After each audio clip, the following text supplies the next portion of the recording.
हर गर्भवती महिलाओं को लगता है कि प्रेगनेंसी के 9वें महीने में उन्हें कभी भी लेबर पेन शुरू हो जाता है और उनकी डिलीवरी हो जाती है, लेकिन ऐसा नहीं है। जब आपकी डिलीवरी होने वाली होती है, जब आपको लेबर पेन स्टार्ट होने वाला होता है, तो उससे पहले आपके शरीर में बहुत सारे संकेत नज़र आते हैं।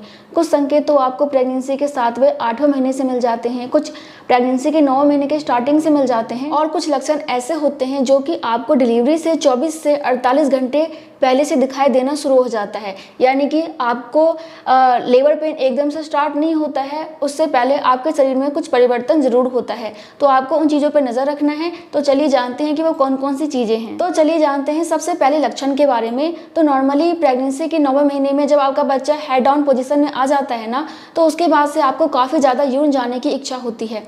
लेकिन जब आपकी डिलीवरी होने ही वाली होती है, मतलब ये है कि 37 वीक से लेकर आपका ड्यू डेट तक आपको कभी भी लेबर पेन आ सकता है। कुछ बच्चे 42 वीक तक भी होते हैं। इसलिए आपको टेंशन नहीं लेना है कि मेरा ड्यू डेट खत्म हो चुका है तो मुझे लेबर पेन नहीं आएगा, मेरी नॉर्मल डिलीवरी नहीं होगी। बिल्कुल होगी, लेकिन आप अपने डॉक्टर के संपर्क में रहिए, क्योंकि कभी कभी कुछ परेशानी हो जाती है, उसकी वजह से आपको लेबर पेन नहीं आता है और आपकी नॉर्मल डिलीवरी नहीं हो पाती है, और आपको ये पता भी नहीं होता कि आपके बेबी के साथ या फिर आपके साथ कोई प्रॉब्लम होने वाली है या फिर नहीं। इसलिए डॉक्टर के संपर्क में रहिए, ताकि कोई भी दिक्कत हो तो डॉक्टर संभाल लें। ठीक है, तो देखिए, जब आपकी डिलीवरी होने ही वाली होती है तो उससे पहले आपको बहुत ज़्यादा यूरिन आता है। आप ये मान के चलिए कि आपको हर 5 से लेकर 7 मिनट के अंदर यूरिन जाने की इच्छा हो जाती है। तो इससे आप बहुत जल्दी अंदाज़ा लगा सकते हैं कि आपकी डिलीवरी बस 24 से 48 घंटे के अंदर हो जाएगी। इसके अलावा जब आपका बॉडी डिलीवरी के लिए बिल्कुल तैयार हो जाता है, तो उस समय क्या होता है कि आपको जो है ना दस्त की प्रॉब्लम हो जाती है। यानी कि आपको जो है ना बार बार पोटी जाने की इच्छा होती है, क्योंकि आपका पेट क्लीन हो जाता है बेबी को बाहर लाने के लिए, और इसीलिए प्रसव पीड़ा के दौरान ना आपको हैवी खाना खाने के लिए मना किया जाता है, क्योंकि इस समय आपका पेट खाली रहना चाहिए। तो इसीलिए प्राकृतिक रूप से भी आपका पेट बिल्कुल क्लीन हो जाता है, आपको बार बार पोटी जाने की इच्छा होती है। तो अगर आपको भी लगता है कि ड्यू डेट के आसपास आपको दस्त की प्रॉब्लम हो गई है, तो ऐसे में आप ये अंदाज़ा लगा सकती हैं कि शायद आपकी डिलीवरी बहुत जल्दी हो जाएगी। बाकी देखिए, बहुत ज़्यादा दस्त की प्रॉब्लम हो रही है तो डॉक्टर के पास जरूर जाइएगा। ठीक है। इसके अलावा प्रेगनेंसी के दौरान आपके गर्भाशय ग्रीवा यानी कि सर्वेक्स में म्यूकस प्लग बनता है। ये काफ़ी मोटा प्लग होता है जो कि आपके गर्भाशय ग्रीवा में नमी बनाए रखता है और उससे बहुत सारे बैक्टीरियाओं से सुरक्षित रखता है, यानी कि आपके बच्चे की सुरक्षा के लिए होता है। तो क्या होता है कि जब आपका बच्चा हेड डाउन कर लेता है, बिल्कुल नीचे आ जाता है, डिलीवरी होने ही वाली होती है, तो आपका जो गर्भाशय ग्रीवा होता है ना, वो फैलने लग जाता है, चौड़ा होने लग जाता है। तो उस वजह से जो है म्यूकस प्लग बाहर आ जाता है। और म्यूकस प्लग कैसा होता है, ये बेरंग हो सकता है, गुलाबी कलर का हो सकता है, ब्राउन कलर का हो सकता है।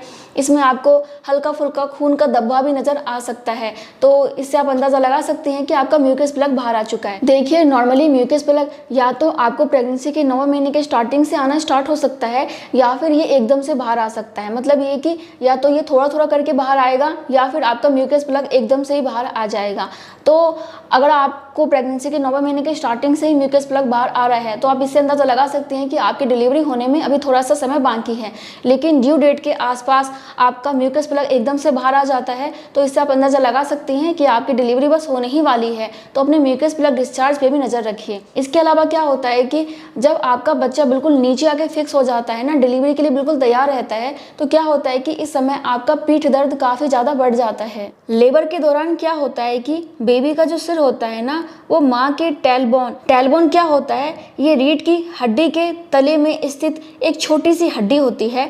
इस पर काफ़ी ज़्यादा दबाव पड़ता है, जिसकी वजह से महिलाओं को काफ़ी ज़्यादा कमर और पीठ में दर्द की प्रॉब्लम हो जाती है। तो इस समय आपको कमर दर्द काफ़ी ज़्यादा होता है, बहुत ही भयंकर तरीके से कमर दर्द हो सकता है।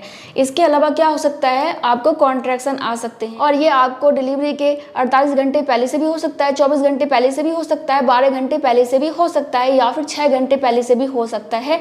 इसका कोई टाइम टेबल नहीं है। लेकिन अगर आपको कॉन्ट्रैक्शन आना स्टार्ट हो गया है, तो आप ये मान के चलिए कि आपकी डिलीवरी 24 से 48 घंटे के अंदर हो ही जाएगी। और आपको कॉन्ट्रैक्शन क्यों होता है, क्योंकि आपका बच्चा जो जन्म नलिका होता है ना, जहाँ से बच्चे की डिलीवरी होती है, उस पर दबाव बनाना शुरू कर देता है। तो जब बच्चे का दबाव बनना वहाँ शुरू हो जाता है तो आपको कॉन्ट्रैक्शन आना भी स्टार्ट हो जाता है और आपका जो कॉन्ट्रैक्शन है वो समय के साथ बढ़ता जाता है। यानी कि बच्चा जैसे जैसे दबाव बनाएगा, जैसे जैसे आपका सर्विक्स खुलेगा, वैसे वैसे ही आपका दर्द बढ़ता चला जाएगा। लेकिन ये रुक रुक के आता है, तो इससे आप अंदाज़ा लगा सकते हैं कि आपकी डिलीवरी होने वाली है। इसके अलावा मैं आप लोगों को एक बात और बता दूं कि जब आपको कॉन्ट्रैक्शन आता है ना, तो आपको ना बिल्कुल पीरियड जैसा दर्द होता है। मतलब ये है कि आपका दर्द या तो कमर से स्टार्ट होकर पेट की तरफ आएगा और हो सकता है कि पैरों की तरफ चला जाए, या फिर ऐसा हो सकता है कि आपको दर्द जो है ना पेट से स्टार्ट होगा और कमर की तरफ चला जाएगा। तो आपका संकुचन कैसा भी हो सकता है, और संकुचन नॉर्मली आपको 1 घंटे में 4 से 5 बार हो सकता है। और जब आपकी डिलीवरी होने ही वाली होती है तो उस समय आपका कॉन्ट्रैक्शन काफ़ी ज़्यादा बढ़ जाता है और आप ये मान के चलिए कि आपको कॉन्ट्रैक्शन लगभग 1 मिनट तक भी रह सकता है और आपको हर 5 से 10 मिनट के अंदर ही कॉन्ट्रैक्शन आता है। इसके अलावा देखिए कुछ महिलाओं के साथ क्या होता है कि उनकी पानी की थैली फट जाती है। पानी की थैली आपको पता ही है क्या होता है, ये एमनियोटिक फ्लूइड होता है जिसमें कि आपका बच्चा सुरक्षित रहता है। ये आपके बच्चे की सुरक्षा के लिए होता है, आपके बच्चे के विकास के लिए होता है। लेकिन जब आपकी डिलीवरी होने वाली होती है तो क्या होता है कि पानी की थैली का जो पानी होता है ना वो लीक होना स्टार्ट हो जाता है और वो थोड़ा थोड़ा करके बाहर आना स्टार्ट हो जाता है। और अगर आपकी पानी की थैली फट गई है तो ये एक संकेत है कि आपकी डिलीवरी बस 24 से 48 घंटे के अंदर हो जाएगी। और ऐसा कहा जाता है कि पानी की थैली फटने के बाद 24 घंटे के अंदर आपकी डिलीवरी हो जानी चाहिए, क्योंकि इससे आपके बच्चे को इन्फेक्शन होने का काफ़ी ज़्यादा खतरा रहता है। इसलिए अगर आपके पानी की थैली फट गई है तो आपको तुरंत हॉस्पिटल जाना चाहिए। बाकी देखिए कुछ महिलाओं के साथ क्या होता है कि उन्हें पहले लेबर पेन आता है और उसके बाद उनकी पानी की थैली फटती है। कुछ महिलाओं के साथ ऐसा होता है कि पहले उनकी पानी की थैली लीक होना स्टार्ट हो जाती है और उसके कुछ घंटे के बाद उनको लेबर पेन आता है। तो आपके पानी की थैली फट गई है या फिर आपको लेबर पेन आ रहा है, आपको दोनों ही कंडीशन में डॉक्टर के पास जाना चाहिए। हो सकता है कि आपको इनमें से कुछ लक्षण नज़र आए या फिर इनमें से आपको सारे लक्षण नज़र आए या फिर इनमें से एक आध लक्षण नज़र आए। तो घबराने वाली बात नहीं है कि मुझे सारे लक्षण नहीं मिल रहे हैं।